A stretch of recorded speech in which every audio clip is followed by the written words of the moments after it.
Welcome to Season 4 of the K4 Business Podcast.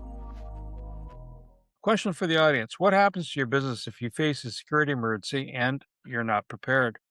That's exactly what Ken will talk about. How most businesses don't realize how vulnerable they really are until it's too late. He helps business owners avoid operational shutdowns, financial loss, and safety risks by putting smart, reliable security systems and locksmith support in place before disaster hits.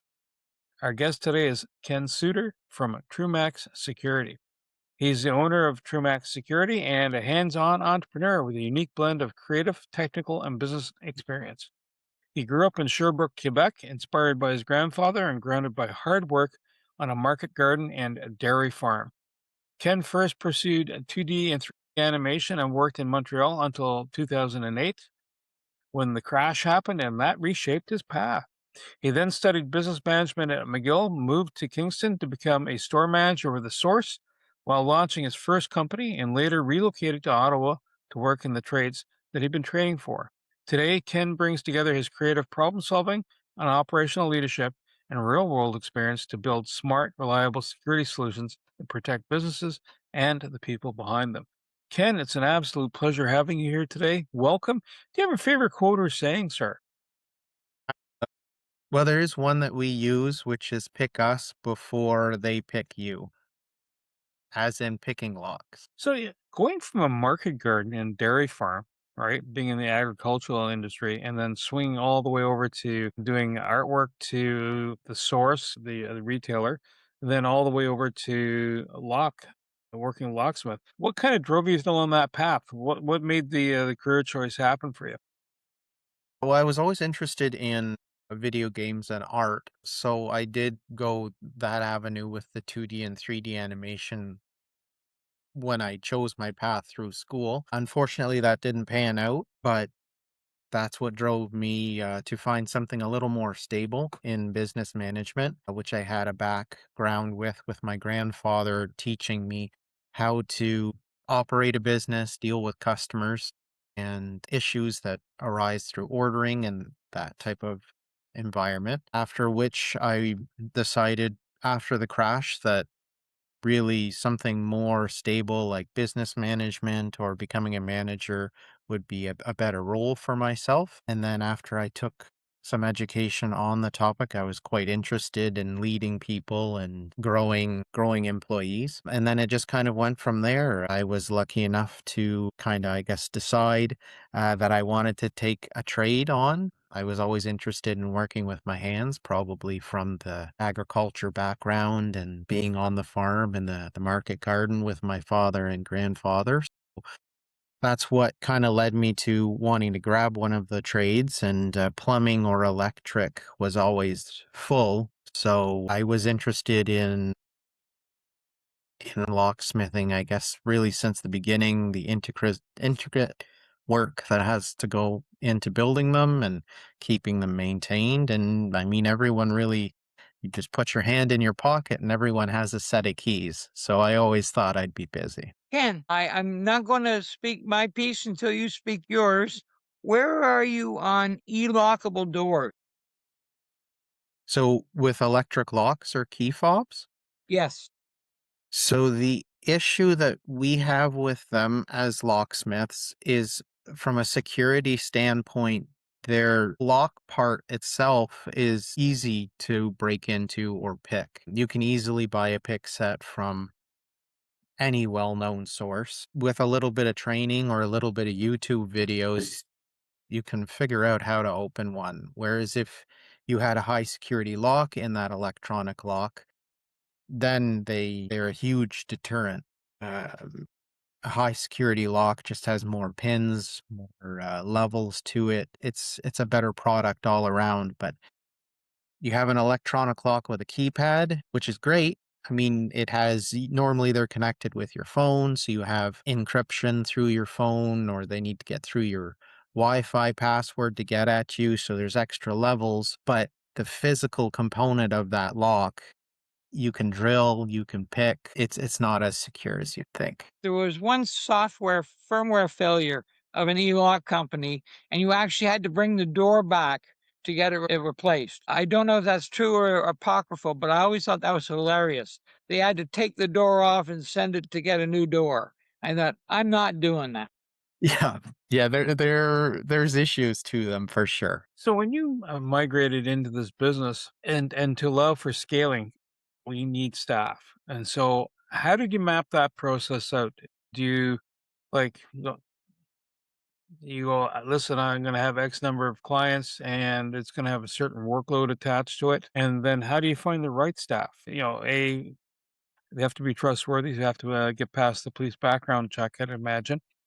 But also have the skill set. It's one thing that you're honest and good as an angel, but if you got no sense of how mechanical engineering works, you're pooched. That's an interesting question. Really, I was lucky enough that before I purchased this business in 2019, I was an employee, and my mentor at the time gave me a lot of guidance. He'd been in the trade for about 45 years. What he had said is really, and I guess it's the same with any industry, it comes down to mathematics. Uh, Normally, we figure that a technician can produce about $300,000 a year. So that's kind of the guideline I've kept. Kind of if our business starts to really increase, then I know I need a technician. And I've had about 6 years now, so I have a really good understanding of what our high and low seasons are, which has been pretty well true for the last 3 years, even during the COVID-19 era. So we've stayed true to those numbers, even if they've gone up a little bit. It's always been kind of the same trajectory and same graph. As to getting employees, my trade, which I guess is unfortunate, but a lot of trades are like this. Most locksmiths are between the age of 55 to 70. So hiring is next to impossible, and there isn't a whole lot of trade schools for the locksmith industry. It's not that it's not that I wouldn't say it's a dying trade. It's just like being one of the first trades, right? Other than blacksmith, it's just kind of being like a forgotten trade, which is kind of good for us being a younger shop. There's lots of work, but all of my employees I have to train from green. So as long as someone can push a power tool and understands what the numbers on the drill means, then we have to train you up from the ground up. And the right drill. And the right drill bit. Sorry, my shop class is all coming back to me in flashbacks now. No, not that device. Yeah, But so anyway, that's our challenge really is it's about a 6-month training period. We have a whole catalog and videos and things that we have to have our employees go through and then do it in front of us and testing, and it's a process. And I obviously watch far too many movies, but the one thing that interests me is the dark side. And I know there's both technical skills and morals, but which happens more? Great locksmiths who decide they need 5 Rolex watches, or great criminals who decide to go straight? Well, unfortunately, we can't hire the criminals, even though, I mean, imagine a few of them are quite good at picking locks. But most of the things in the industry, like most of the people, I should say, not things, but most of the people in the industry are quite law-abiding citizens.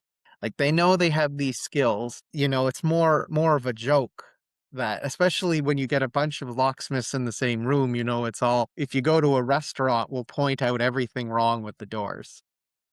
Or if we're in a bank, like I've done work in lots of the major banks here in Ottawa, the RBCs, CIBCs, TDs, and you just walk in and you're like, well, there's a cash cabinet that sure I could break into, but there's cameras everywhere and I like my job.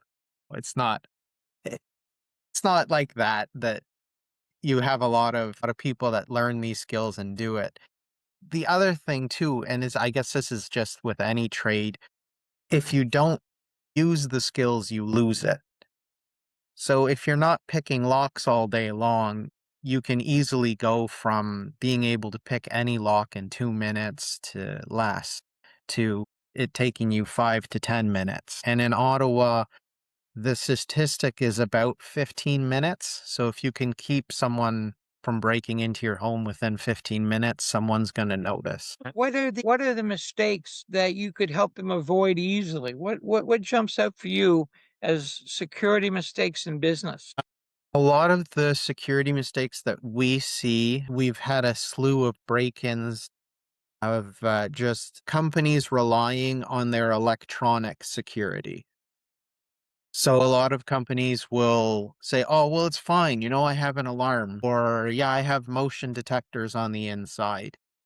But that's great, except, let's say you're a cannabis shop, because they get hit the most. So, okay, yeah, it's great. You've got an alarm system.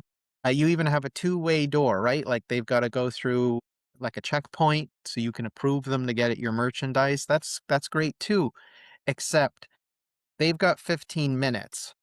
So they've got a sledgehammer, they smash your front door, or they pry bar your front door. Then you've got a second door that they pry bar. Let's say that takes 5 minutes. Now they can, alarms going and everything, run into your shop for another 10 minutes and just grab whatever they can and then run out.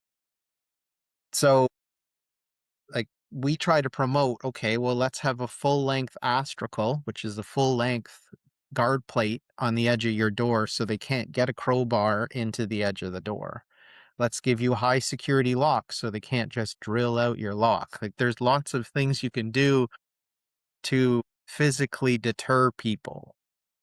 And the biggest thing we promote too is just the sight of your door. If your door looks rather secure, then they're not going to try. It's not worth their time to fight with your door for however long it's going to take when, the next door, the jewelry shop is just all glass. We'll just hit them. You find that you do an audit based on who the threat is. If it's like the smash and grab, typically is not, they might have a plan, but, it's not sophisticated. It's not like they're going to Antwerp and breaking into a diamond jewelry exchange where there's a little more planning involved, right? One of the high end security heists. Do you ever do an audit where you're mapping out the threat versus the location, and then versus maybe is the constabulary located nearby? Because I know one place out here in the Canada area, talking to one of the staff, he happened to walk into the premises to show up for work. Next thing he's looking at a copper, and he goes, "I was just here like 3 minutes." He didn't even get 15 minutes of airtime in the space before he was looking at a constable going, "You come here." Do you ever do an audit and help build that out for them, or is that part of your process? It really depends on the customer. The only customers we've done that for are mostly government agents, most and software companies that have requested extra security in and out of their building. But most businesses, mom and pop shops, convenience stores, that type of thing, are not interested in pursuing until it happens, right? It's just that way. Like a funny story with a homeowner that we had, just to include it in here, would be we had a homeowner and they bought this brand new tractor, lawn tractor. And they did the lawn and it was great. It's a beautiful machine. Um, and we'd rekeyed the homeowner's locks. And we pointed out that his garage was basically a cardboard box. He said, "Oh, don't worry about it. It's behind the house. No one's gonna care." So about a month goes by and he goes on vacation and he comes back in July, end of July, and about 2 weeks later, and there's no lawn tractor. And he said, "Well, I don't understand." Like, he called us up. He's like, I don't understand. How did they get in there? And they just destroyed his rolling garage door. They'd pried it enough so they could crawl under it, opened it from the inside, and then left with his tractor. And of course, you leave your keys in the lawn tractor. So he's like, I don't understand. Like, how did they know that I had this beautiful machine? And I'm like, friend, you're mowing your lawn every single week. They can see you. And then, they just check back and they check back and drive around and all of a sudden you're gone for 1 day, 2 days, 3 days. Oh, he's gone. Fourth day. All right, cool. Let's go get that truck. There's all kinds of bogus press releases. Everyone has a new flavor, whether it's real or not. How do you stay current with tech when there's so much noise? I assume there is. In my industry, there is. How do you stay current? We don't really, as a locksmith, we kind of decide what works. We know what works. And in like the mechanical and physical security is kind of at a standpoint because you can't really advance any more than where we are right now. In the last probably 5 years, definitely since I've owned my shop, all these companies have been coming out with cloud-based stuff and get it on your phone and face recognition and biometrics and all this crazy stuff. And yeah, it's easier to use, but it's also easier to break into. So, like, there are some companies that just stick to the status quo. They build steel cased products, hardened steel that's harder for someone to drill into. And sure, they look more commercial grade, but they're a heck of a lot tougher than the new stuff that's made with like soft white metals and aluminum. And that's kind of the trade-off in our industry is if it looks real nice, then it's really, even if it's expensive, it's made cheap. And if it's more of a beastie kind of square, some customers would say ugly looking product, well, that's going to do the job. But Definitely conveys a to message. your point, Wayne, no, our industry really can't advance because companies have decided to give up on machining. And just like the car industry, they've given up on trying to make an engine, better. And they've decided that going electronic or trying to make it cheaper is the way to go. I've just always wondered the key that says do not duplicate in your kit, whether it's an employer's key or whatever. What is a locksmith's take on a do not duplicate key? We're able to cut it. Of course, but so tell me more about the theory behind it. So, really, the reason we stamp our keys do not duplicate is so customers think that they're not duplicate and like they can't go to somewhere to get them duplicated and they have to come back to the original lock shop. The real theory for me behind it is to prevent them from going to Canadian Tire, Home Depot, anywhere that's not a reputable lock shop. Because like I wouldn't necessarily care if you go to a reputable lock shop to get your keys cut, because our industry is so close knit that we help each other out pretty well. Like, I only have a certain amount of keys I can cut, and another shop only has a certain amount of like locks that they service. So we'll help each other out that way. But there's no way we want to help out any of the box stores. I think part of the do not duplicate from my corporate side is, again, depends on the type of key. A higher security key is really hard to duplicate. You have to have the right cutting equipment or it has to be sent off. But also to stop it from getting duplicated, so you don't, if you have a crew of 1,000 people or greater, right, you can stop the surprises. So that's very true. True high security keys, like for us, like on my shirt, we do the Abloy brand. There's also Medico and Multilock.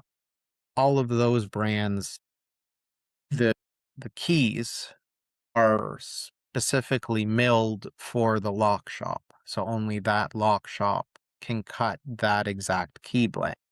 So That's those good to high know. security keys are the ones that are truly not duplicated because you just can't. Like, the only shop in the city has that key is that shop you got it from. But any of the ones, like you said, Wayne, that are just stamped with do not, then yeah, they're normally just a regular key that has that stamped on it. Do you find that in the automotive industry, like we just mentioned earlier, if it looks bulky, ugly, and square, Zara probably wards you off from trying to if you're trying to break in, wards you off. Do you find in the automotive industry has lost since it gone more electronic? It's with a fob, finger on button device, and or proximity unlocking devices.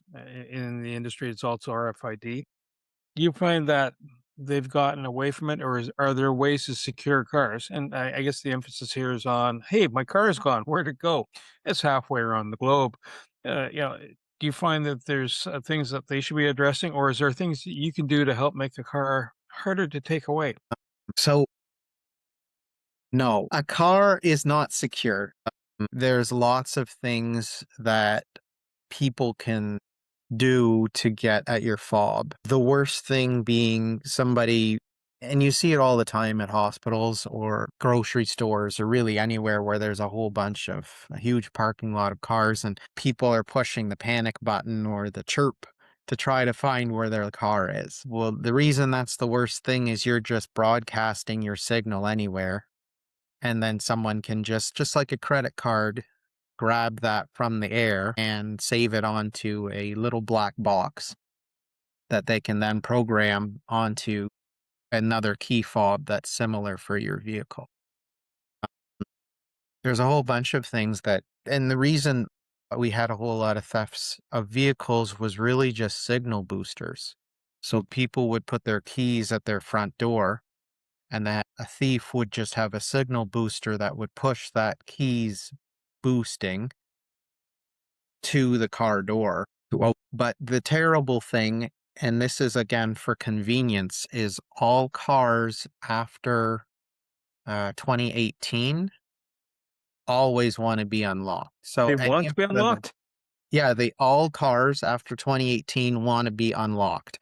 What this means is they have a receiver inside the door that's usually around the handle of the door, and it's always looking for the key fob because any of these key fobs where people don't even touch them, like with the push start, you just walk up to the door and it unlocks your car.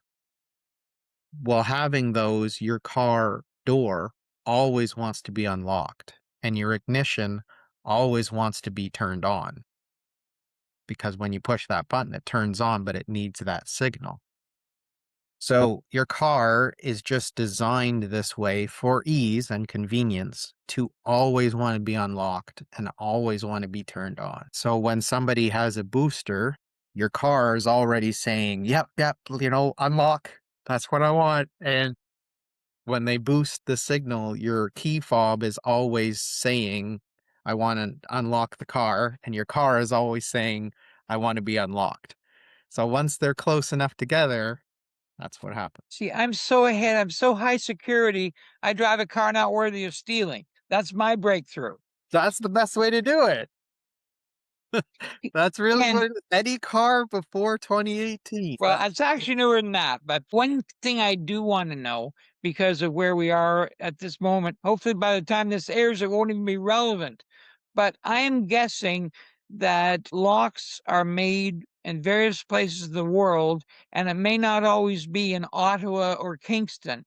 Can you tell me about tariff issues for locks and locksmiths in a global economy? So we had a huge conference about this right when the tariffs started back in April, I think it was. And we knew that our industry would be hit, and we were hit quite hard on the steel and aluminum. So that was pretty detrimental to a lot of locks that we would normally install. So we used to have like a entry level in the locksmith industry.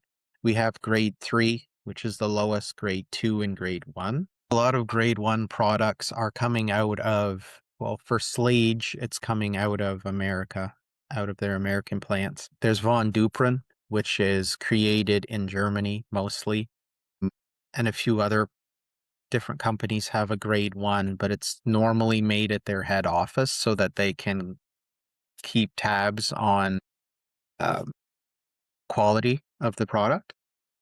So, funnily enough, we used to sell a lot of grade 2 products that would come out of the States. But as soon as we were hit with the tariffs, all of their prices were the same as the grade 1 products, which is a better product coming out of Germany or Switzerland or Finland.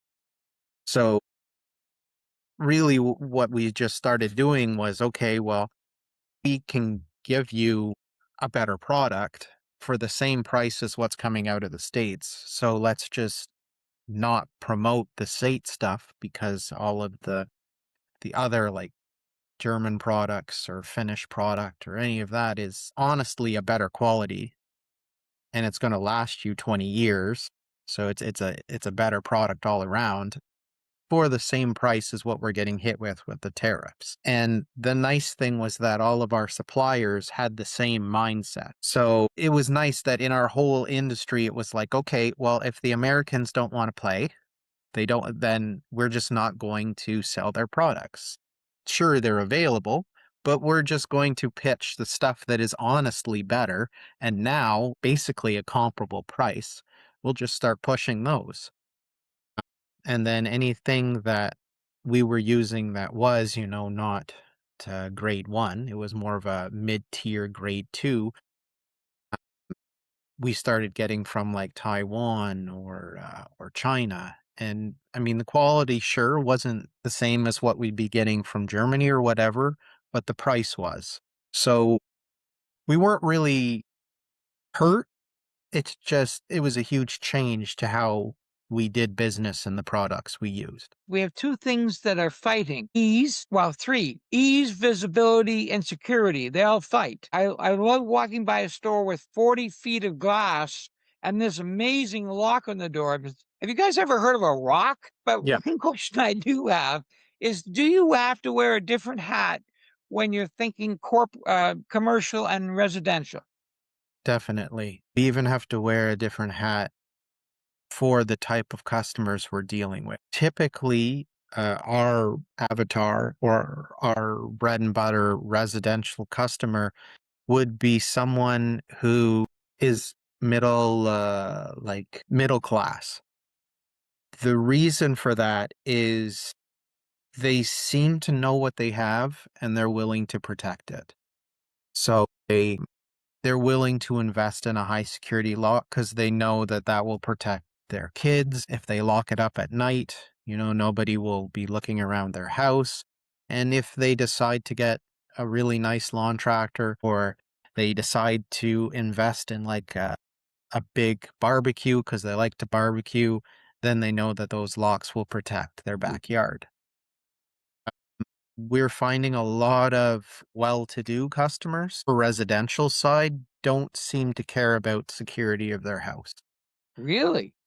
The more money that someone seems to make personally, they're not as worried about, I guess, replacing things that they're losing. It just seems to work out that way. Why? It seems to be in an age gap. Anyone till about 55, we find, until they start to be a retiree, they don't care about security. It's, yeah, it's fine if someone breaks into my house and steals a TV, I'll just replace it. Or somebody goes and steals my car, okay, well, insurance will take care. They push it, keep putting it to the back burner. But it seems like when somebody has something to protect, whether it be a grandchild, a child, even a dog, they think about things differently. And it's the same for a business too.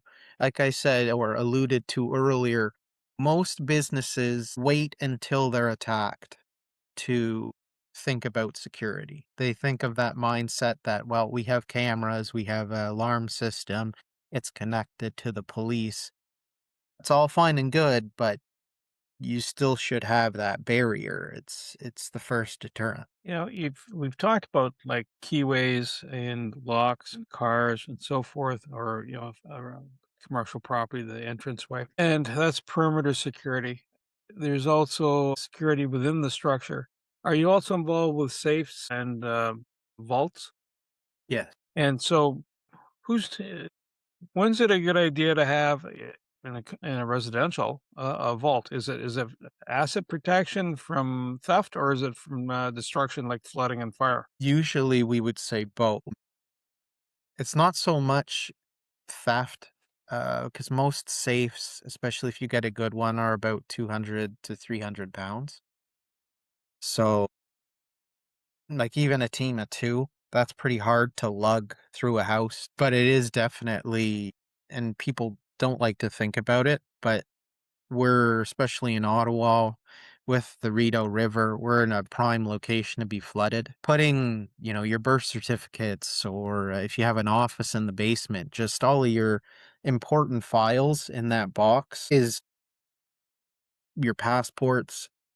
That's really what you're trying to protect. Because your grandma's jewelry or whatever, you can definitely put that in there for sure, but it's more your paperwork. We find today that people are more inclined to keep in a safe. Funnily enough, there's not really a whole lot of safety deposit boxes being bought in banks.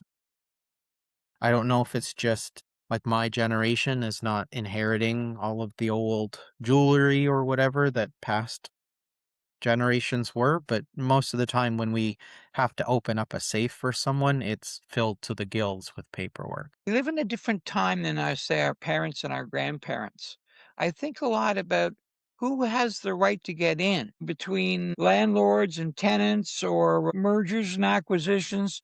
How do you decide the person asking you to change the locks is actually the rightful owner that should be getting in? The only way we really can do that is at the discretion of the person who's requested us to do the work. So if it's a lockout situation and we go to someone's home, we always ask for ID, whether it be a driver's license or some sort of government ID.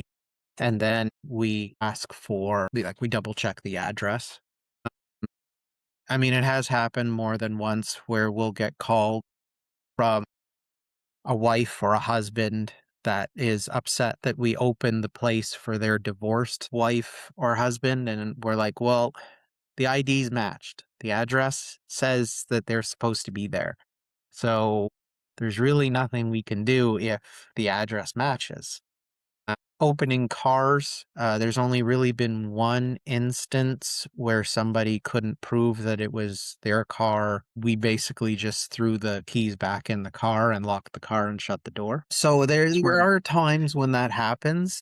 I mean, for businesses, we normally ask to reach out to their landlord, and it does take a little bit longer, but we have to make sure that we're not just opening spaces for people that aren't actually tenants or business owners. Do you find insurance companies play a role in decisions in how, from a commercial point of view, that will insure you? So, the obvious one would be you're a jeweler. You carry small, compact, thievable things that can be sold easily. Do you find insurance companies come in and say, listen, we have a certain requisite of systems that have to be installed, whether it's shatterproof glass, a certain type of keyway? Do you ever find that happening?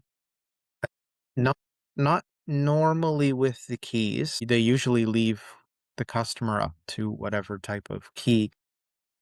But there is a prerequisite, especially for jewelry stores, like you said, where they have to have a certain, like a size of safe for the merchandise. So it's usually a value. So if they say they have so many $1 million worth of product, then they need to have a safe to accommodate the size of the product that they have on hand. Normally, insurance will give people a discount if they do have some sort of protection in place, whether it be electronic or physical. But more likely than not, we're finding that insurance doesn't necessarily play a whole play for our industry. I mean, it probably should, but it doesn't really. They don't give more of a discount for having a better lock or a particular keyway. So you spoke rather eloquently about avoiding trends and avoiding buzz, but what's coming in business security in the next 2 to 5 years, if anything? Cloud-based. Do you think that's the wrong move? I do. There's a really big push which has been happening more and more each year. It started really taking hold when all of the lockdowns happened, and it's kind of a scary transition. But what you alluded to in the beginning there, Wayne, where locks becoming more electronic, what's coming down the pipe is either retinal scans on locks or someone being able to, instead of having like a badge or any of that, they just have their cell phone. They just have a proximity to the lock and it'll unlock. Really, it comes down to ease, and a lot of companies are purchasing other companies, and that's what's happening. So in our industry, a lot of electronic companies that provide cameras, automatic door openers, card access systems, through the lockdowns, they got incredibly profitable because everybody wanted that now on their buildings to have a key fob. Not a whole bunch of employees have to touch a key, yada, yada, yada. It's just safer, right? That's what they thought. So these really profitable electronic companies bought hardware companies because they thought that would be a great mix, would be having the security and the electronic in one device.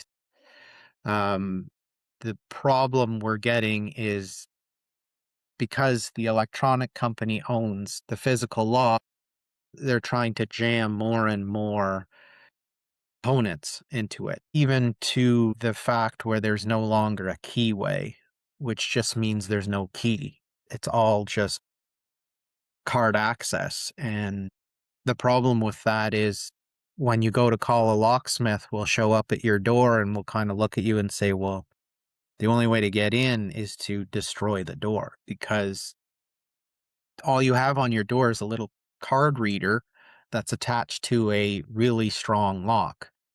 And we're like, well, the only way to get at that really strong lock would have been if there was a lock that ran it, but you don't have a lock on your door. So we now have to drill through your door to get at the component a standard lock would have functioned. Manual And override you always comes in handy. you are in the greater Ottawa area. What is the level of consulting this? Hey, I'll give you a quote. And what then breaks into a no, I actually want an audit. What are the costs involved of getting you in front of my door? We do offer a free consultation. There has been talk in the past of offering a charge for that or something, or a service fee, but I've just kind of never felt I wanted to do that. I mean, I put my price out there fairly, and if the customer doesn't necessarily want to work with us, well, then that's fine. But we have a very high conversion rate with our estimates. Normally, when we go to a place, we do a survey, we let them know what they need, and then we bill it accordingly. And if they decide to go somewhere else, which has happened in the past, it normally comes back to us. Whether it's something that the other company has missed on their estimate or the quality that they've been putting is not what we would be putting. I mean, it's even come to the point where I'll show up to a job with hardware. That way they can hold the hardware in their hand. They can actually see what the weight is of the metal that we're putting on the door. Just being honest with the customer is what I find really gets us the sale. Knowing our stuff and being honest. So, last question. What's the strangest thing someone has asked you to either lock or unlock Pair of handcuffs. in active service? Yes. Early on in my career, I decided to take on 24/7 service, which we now have implemented and do all the time. But one of my early calls or first calls was a gentleman who'd been strapped to a bed, and his Tinder date had stolen his pants and his wallet. And funnily enough, he just somehow got his phone and dialed us using his nose from Google. So we show up, and I said, "Well, all right, we'll just put the towel over here, and then we'll we'll get you out of there, sir." That was the strangest one I've ever had. Were they pink and furry, or are they just straight hand standard cuffs? I think they were just standard. I mean, I don't really remember if they were colored. I was more worried about the naked guy in handcuffs at the time, I guess. But that was the funniest call I'd ever got. Yeah, and what's the best way to get a hold of you? So if you're looking for immediate service, it would be our phone number, 613-591-0909. If you're looking for an estimate, my email, ken@TruMax Security, TRUMAX security.ca is the best way to get one of those. Ken, I want to say thank you so much for being a guest here today and sharing that last anecdote. You're changing my view on handcuffs. I kind of figured it was going down that path, but hey, who knows? To my co-host, Wayne Pratt, who's not in cuffs and not in his bedroom, thank you. And you, the Knack for Business listeners. So if you are in the Ottawa Valley, in the Ottawa area, and you need to look at your security or need some pricing on keeping your place safe, whether it's the kids or the jewels, the family jewels even, perhaps, based on what we just talked about, reach out to Ken. To reach the podcast hosts, email them at info@creativeinsight.com or by the website creativeinsight.com, spelled KREATIVISIGHT.com. To reach Wayne at his email, wayne@motive8u.ca, that is MOTIVE, the numeral 8 and the letter u.ca, or his website, motive8u.ca. If you would like to be a guest on this podcast and share your knowledge, let us know. We would also appreciate your feedback on the content or format. Check the show notes for more details. For these podcasts, we like to acknowledge the support and thanks to the following people. Carl Richards from Podcast Solutions Made Simple, a renowned podcast expert. Fred Crouch, who is the Property Wizard podcaster, where Bernie is a co-host. Jovan Strika from At Hive, a co-working space that is more than just a space. Then Melanie Weber, Bernie's invaluable business partner, and Wayne Pratt from Motive8U Inc., who serves as both a coach and co-host of these podcasts. Disclaimer. Please note that the Knack for Business podcast episodes are meant solely for educational and general informational purposes. The information and opinions contained within are not intended to be professional advice on any subject matter. The thoughts, views, and opinions expressed by the participants are their own personal beliefs and do not represent the views of the podcast hosts or any affiliated organizations. It is important to note that this podcast is not a replacement for consulting with certified experts in your area who possess knowledge of your unique situation. The hosts of the podcast, along with any participants or affiliated groups, do not take responsibility for any actions taken or not taken based on the information presented in this episode. It is highly recommended that individuals seek guidance from their own personal advisors in fields such as accounting, law, or other pertinent areas prior to undertaking any actions or making decisions that may impact their financial, legal, or other aspects of life.